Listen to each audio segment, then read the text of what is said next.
Kita beralih ke informasi lain. Sebuah mobil ambulans dihentikan oleh petugas kepolisian di eksit tol Parungkuda karena diduga disalahgunakan untuk membawa angkutan wisata ke wilayah Sukabumi. Ambulans ini menggunakan sirena dan rotator untuk menembus kemacetan. Petugas yang curiga kemudian menghentikan ambulans saat keluar tol. Setelah diperiksa, ternyata di dalam ambulans tidak membawa pasien darurat. Terdapat 7 orang yang berada di dalam ambulans. Dari pemeriksaan, sang sopir mengaku akan menjenguk keluarga di rumah sakit.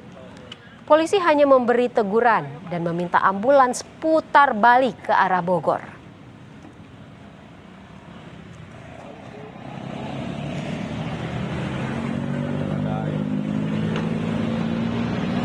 Didapatkan ambulans desa dipakai untuk membawa orang dengan alasan untuk menengok keluarga yang sakit di rumah sakit Sekarwangi.